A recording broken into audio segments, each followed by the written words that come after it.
Morning everybody. Got something a bit new for you this morning. Wanted your help with something. This is our Tracy's idea, is this. I'm running a raffle. And you see this drawing, you saw me doing this drawing. Yeah? This pen drawing of Tower Street in Richmond. I'm going to raffle it off online. Now, this raffle, you just click on the link in the description to go to this raffle, and it's £1. So you can buy a raffle ticket for £1, and it's going to be drawn on the 10th of March, Thursday the 10th of March at 9 o'clock. Now, I've got to sell 200 tickets. That's the minimum that they'll allow me to have. So it's either as soon as the 200 tickets sold or the 10th of March, there'll be a winner drawn, and the winner will receive this. I'll post it to you in the post. Anywhere I can put it in an envelope and send it to you wherever you are.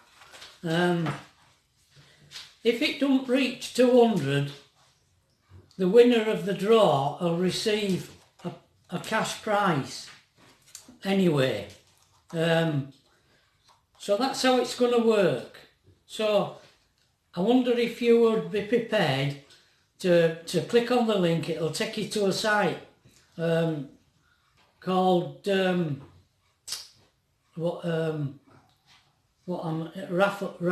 raffle. The site's called Raffle, professional raffle site, and you can use either a credit card, a debit card, direct payment or PayPal to pay your £1. You could buy more than one ticket if you want, but you can't buy any more than 10. So that's the raffle.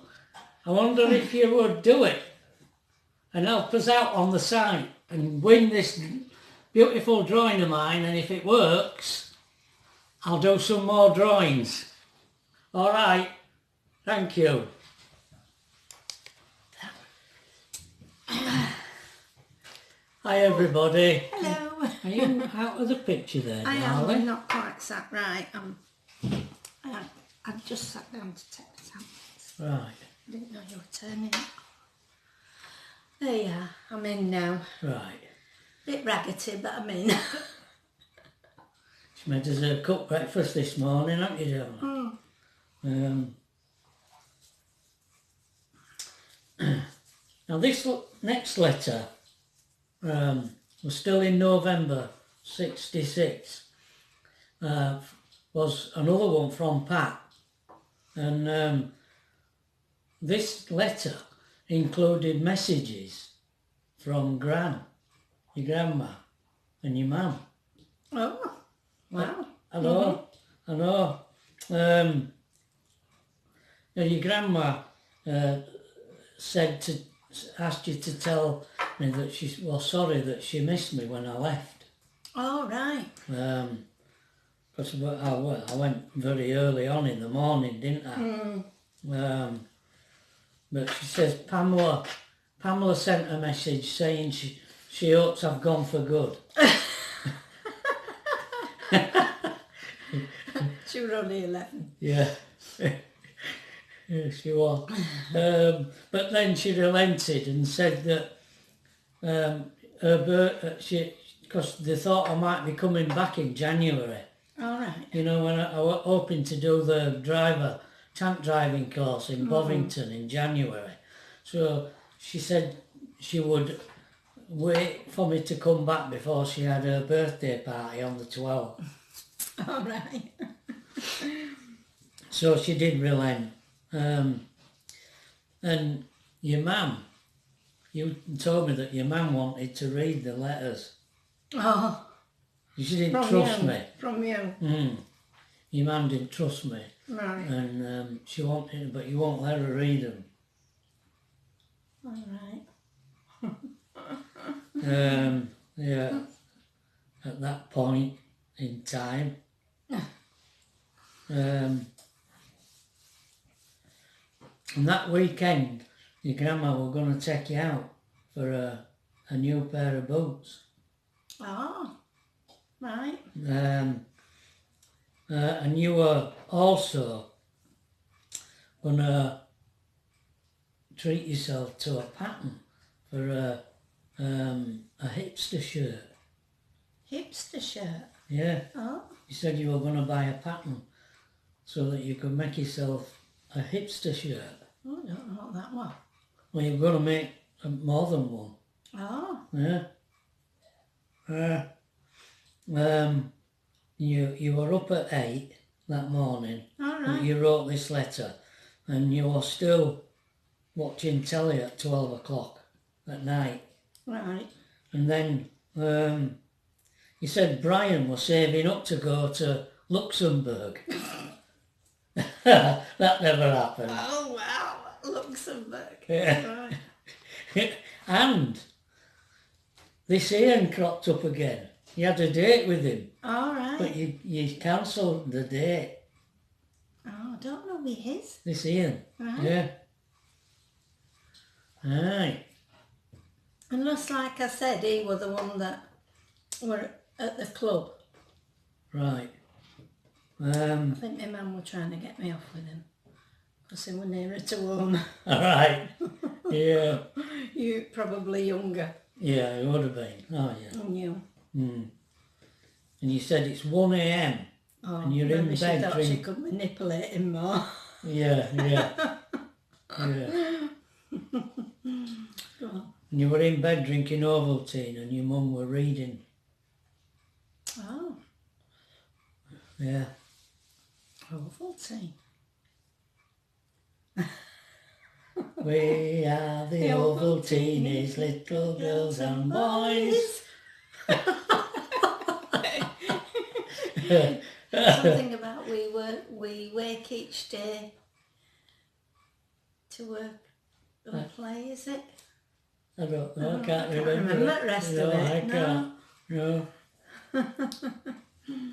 Long time. But a subscriber has reminded me of a story about a chimney sweep. Oh, aye. Because he was telling us that when he was a kid, not only did he have to light the fire like we did, but he was taught to sweep the chimney.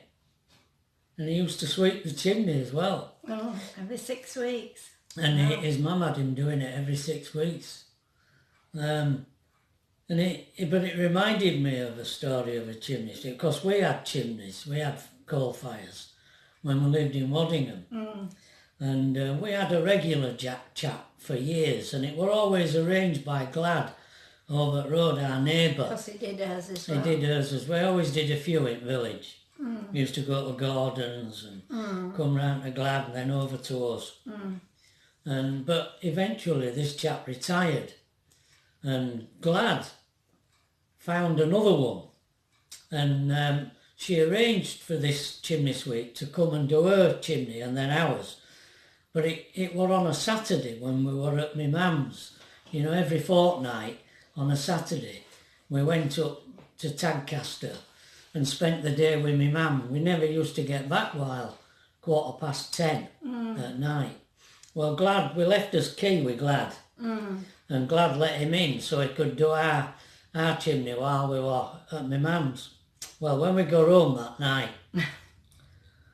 oh my God, there was soot everywhere.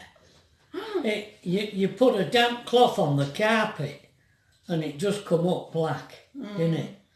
It had gone into the kitchen. Yeah. Oh. Worktops. We were cleaning until midnight, Yeah. weren't we, Yeah. that night? I'm 12, yeah. Well, the funny thing is, I went to tune a piano for this really wealthy and posh family. They lived in this manor house, and they had their own gardener and groundsman. And I was tuning, I've been going every year for years to this house. Funnily enough, when they bought the piano from us, actually, it was a Christmas present for his wife, was the piano. A grand it was, a grand piano. And I used to go tune it every year, and it was, she was pregnant with was the his first, wife, with the first child, and that child was now in his 20s. And I was still going tuning this piano. Yeah. And one day this gardener came in and he said, a friend of mine was telling me that he went to your house to clean your chimney. Oh yeah, I said. And he said, did he do a good job? And I said, well, as a matter of fact, he didn't. We had a right mess. We were up until midnight cleaning all the soot up. It were a right mess. Oh, he says, I'll tell him. And he walked out, and later when I finished tuning the piano and I putting my tools in the boot of the car, he come up to me and he says, I walk chimney sweep. It were me. He says, I just do it on a weekend, and he says, I don't know what happened, but I'm really sorry. He says, I've been doing it for years, but I've never had any complaints. Oh, poor fella. Yeah. Yeah. But we never had him back. No, we didn't. After that, it was a man and his wife, weren't they? Yeah, and they were really very good. And they never used a vac. This chap said to me, if you sweep a chimney right, you don't need a vac. Yeah. And we never had any dust with him, did we? No. No, not even the slightest. No. Hardly. Yeah. Yeah, but that one, I mean, it was just everywhere. It had got, well, you know how fine it is. It's like,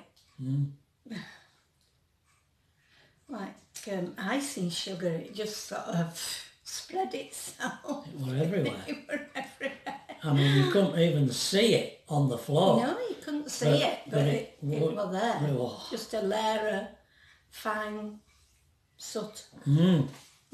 Yeah.